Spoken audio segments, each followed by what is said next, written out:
bit now about security. I'll leave this. Jen Boy can take the lead on this since he is really the security and cybersecurity expert. I'll jump in once in a while on the legal aspects. So Jen Boy, if you want to lead this. Next slide, please. I think most of those in this meeting have seen the news item about Dito utilizing a U.S. company to provide the cybersecurity solution. Essentially, Fortinet, which is considered one of the leading cybersecurity company in the world, and cybersecurity security operations center facility provider, will provide the solution to Dito. We have enlisted a local company that would be providing the Fortinet suite of software and hardware that would establish the Dito's Security Operations Center. You know, the next slide, I'll be the one to talk about the next slide because I'm sure retired Major General Santiago would not like to toot his own horn. No? See this handsome gentleman, as you can see from the screen. We were very purposeful when we asked retired Major General Rodolfo Santiago to be our Chief Technology Officer because we know, he served with distinction in the AFP for 38 years. He started when he was one year old with the AFP. And he really is a recognized expert in the field of communications. No, as you can see, he was the commander of the communications, electronic and information piece of the AFP, deputy commander, and I think more important, we really wanted someone to take the lead here because we know that there will be some concerns on cybersecurity. And someone with a track record of retired Major General Santiago, who was with the Armed Forces of the Philippines, which is the institution that is constitutionally mandated to protect our national integrity. We knew that someone like this will not allow, any threats to cybersecurity or any leaks or any spying to be done. And that's why we were very purposeful in asking retired Major General Santiago to join. In fact, one of his heads for cybersecurity also chose from the Armed Forces of the Philippines, a retired colonel, Colonel Del Prado, because we wanted people like this that not only are technically capable, but really in terms of their values, in terms of their, let's say, mission and vision in life, would always put ahead national security and national sovereignty over other things. And we're sharing this with you. I'm sure Jen Boy would be very embarrassed to say these things, but I personally wanted to inform the media of his credentials and to show that we do take this issue of cybersecurity and spying very seriously, and we are not going to allow that. And this shows even in the choice of people that we've asked to lead our teams. No, so let's move on to the next slide. Jen Boy, you can maybe you want to say a few comments on this. As we know, there have been some discussion or chatter in media regarding our memorandum of agreement with the Armed Forces of the Philippines. I'll just back in. Okay, this is legal. Okay, sure. Actually, okay. First, I think if you were to take a look, so first two things. First, number one, this is a MOA with the Armed Forces of the Philippines. The Armed Forces of the Philippines is the constitutionally mandated institution that is there to protect our territorial integrity. One of their main tasks is to prevent spying. So for sure, if this passed the muster, if this agreement passed the muster of the AFP, passed the muster of the Department of National Defense, passed the muster of the National Security Advisor, then I think we should put some trust that this agreement would not be something that would be used as a vehicle for spying. Now, that said, that's a bit general. If you take a look at the provisions of the document, and my apologies, as a principle and as a policy, we would love to share this document with the media, but out of deference to the AFP and the Department of National Defense, if they so choose to share it, we will let them take the lead on that. But I just want to point out there is a specific provision in this agreement. Two specific provisions.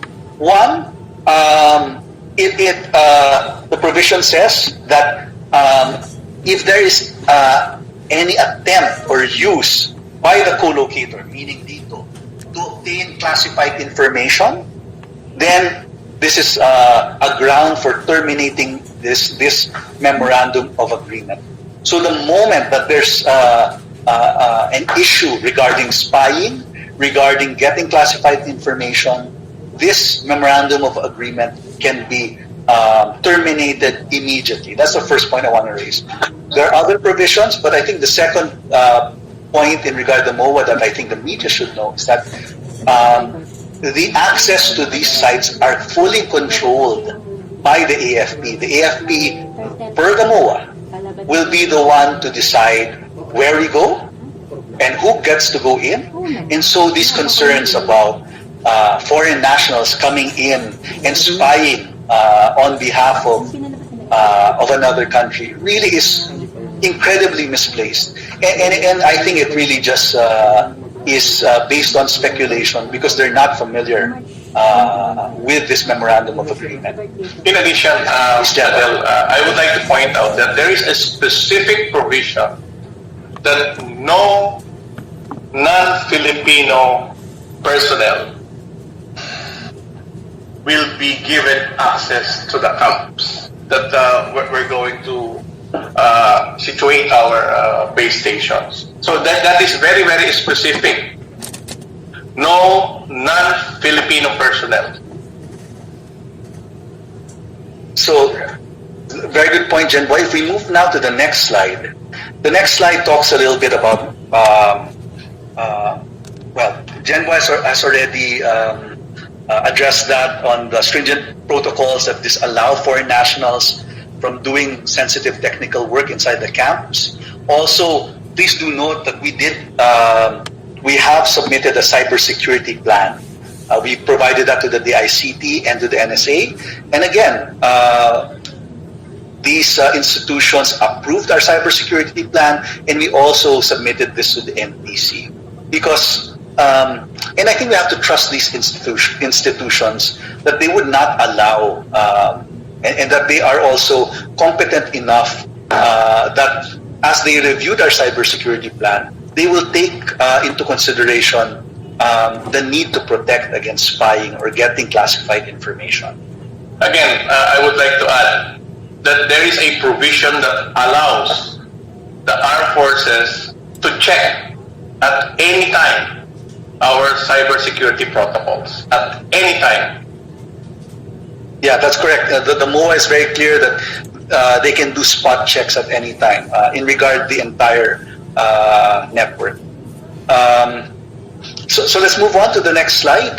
The next slide talks a little bit about money, because there were some claims that it's DITO will not pay for anything. Actually, if you take a look at the MOA, we're very clear as to what the rates are, and the rates actually are based on commercial rates that the AFP has applied in other contracts, and it's as specific as, if you click down, you will see that there are different rates if you're a chartered city or if you're an urban center. So we are actually paying for this. This is not something that is given freely, and this is similar to the agreements that were done with the two other incumbents. No, I would like to point out that we are the first telco that was required by the armed forces to pay in monetary terms. The other telcos existing MOA are offsets. Yeah. Probably that is the reason why the Chief of Staff desires to review all of the MOAs with the telcos, because right now we are the only telco that follows the most recent guidelines of NEDA, of DBM, and of the Armed Forces of the Philippines. Yeah, to add to that, I was involved in the drafting of the MOA. And if you take a look at the templates, meaning the original agreements with the other telcos, this MOA with DITO is far more strict, let's say in a way far more cumbersome to us, because access is so severely restricted, and it's a much more, let's say, the protections in regards to cybersecurity and access to classified information really is much weightier in this agreement than in other agreements. So, if there are any concerns, I think once people fully understand how strict this MOA is, their concerns about spying will be addressed. Unless you have anything to add here, Jenboy, we can move on to the next. Just so to emphasize, Attorney Adel, Sure. that we have not begun any construction. That's right. We have not, the 2040 sites that are under construction or have finished construction. No site in those 2040 are in military camps. And may I add also that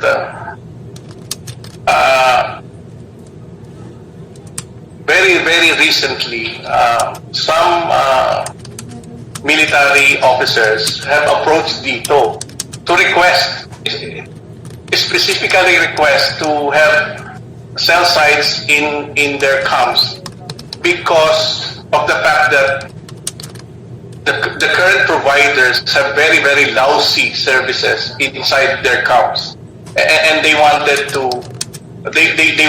DITO to provide them the services. So without an MOA, we cannot do that. Okay, thank you, Jan Boy. So I think we can now move on after the MOA to talk a little bit about the China National Intelligence Law. Now, there is a claim by some, and this has gone about around the media. In fact, there are even some op-ed pieces on this that claim that under the China National Intelligence Law, DITO will be forced to spy on Filipino citizens and to get classified information. Yes. So what the slide is really showing is, and tama yung sinasabi ni Jen Boy, makukulong kami dyan, right? We know that to do that, we would be violating laws on espionage, laws on wiretapping, laws on data privacy, etc.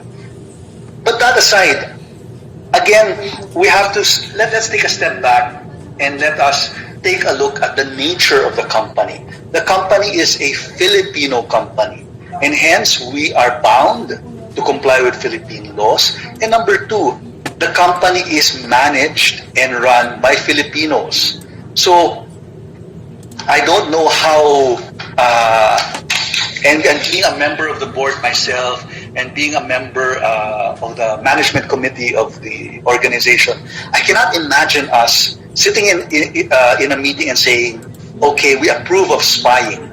We approve of getting classified information. In fact, what's going to happen is the complete opposite. That we will become, and we are actually doing this since I do head the team in regard legal and the regulatory team. We aim to be one of the companies that will be an exemplar in terms of data privacy and cybersecurity. And in fact, just as a last point on this, in terms of cybersecurity, we are investing 1 billion pesos just for this year for that element of our rollout, because we understand the importance of it, and we want to address any concerns that not only our regulators but of course our public may have in regard protecting their own personal data and also protecting classified information in a more specific sense. So moving on, I think the next slides will talk a little bit about site acquisition. This is really more, Jenboy and I can maybe talk to this. The reason we are going to this is because there are a lot of scammers out there. Right, Jenboy? It's very sad that there are a lot of scammers, and we want to make it clear that these are the only vendors that are working for our company. And really, to paraphrase a friend of mine who is in the Senate, there's a special place in hell for people who will scam other people during this COVID times. No? So let's move on to the